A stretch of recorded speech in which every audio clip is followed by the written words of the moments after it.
சென்னை அண்ணா அறிவாலயம் கலைஞர் அரங்கத்தில் திமுக நிர்வாகியின் இல்ல திருமணத்தை நடத்தி வைத்துவிட்டு முதலமைச்சர் மு.க.ஸ்டாலின் உரையாற்றி வருகிறார். அதன் நேரடி காட்சிகளை பார்க்கலாம். மிசா ஏழுமலை அவர்கள் ஏன் மிசா சட்டத்தில் கைதாகி உள்ளே வந்தார் என்று கேட்டால், இங்கே மாவட்ட செயலாளர் தொட்டு காட்டினார். நம்முடைய அமைப்பு செயலாளர்களை விளக்கமாக எடுத்துச் சொன்னார்கள்.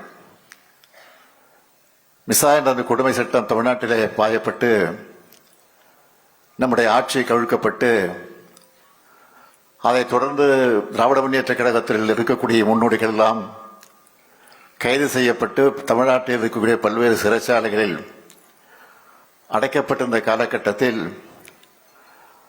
சிறையில் இருக்கக்கூடியவர்கள் யார் யார் என்பதை பற்றி கூட பத்திரிகைகளில் எழுத முடியாத, தொலைக்காட்சிகளை சொல்ல முடியாத, வெளியிலே செய்தியை வெளியிட முடியாத வகையில் அன்றைக்கு கடுமையான சட்டங்கள் எல்லாம் இருந்தன. அது மட்டுமல்ல,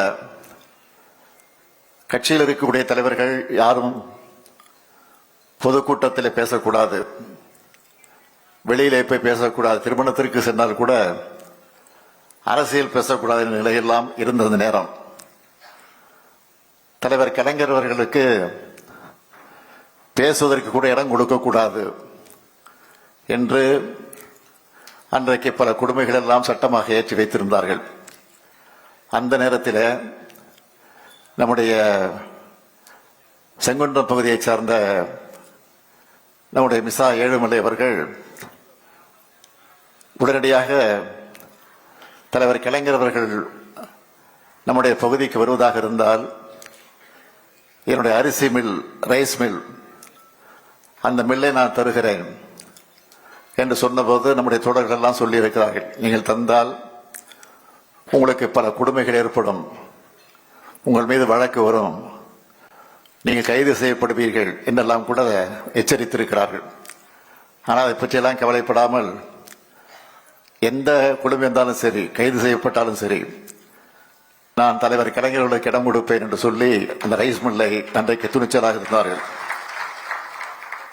அப்படி தந்த காரணத்தால் 2-3 நாட்களுக்கு பிறகு அவர் கைது செய்யப்பட்டு சென்னை சிறையில் இருக்கக்கூடிய எங்களோடு வந்து அவரை மிசா சட்டத்தில் கைதாகி உள்ளே வந்து அடைத்தார்கள்.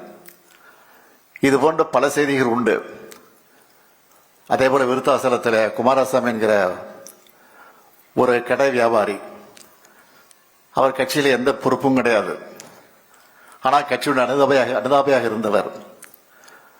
அவரும் கைது செய்யப்பட்டு மிசா சட்டத்தில் கொண்டு கைது செய்யப்பட்டு உள்ளே அடைத்தார்கள். எதற்கு என்று கேட்டால், எப்படி மிசா ஏழுமலை கைது செய்யப்பட்டார்களோ அதே போல அவரும் விருத்தாசலத்தில் தலைவர் கலைஞர் பேசுவதற்கு இடம் கொடுத்த காரணத்தால் மட்டும் இல்ல, வீட்டிற்கு அழைத்து மதிய உணவு வழங்கிய காரணத்தால் கைது செய்யப்பட்டு சிறை அடைத்தார்கள்.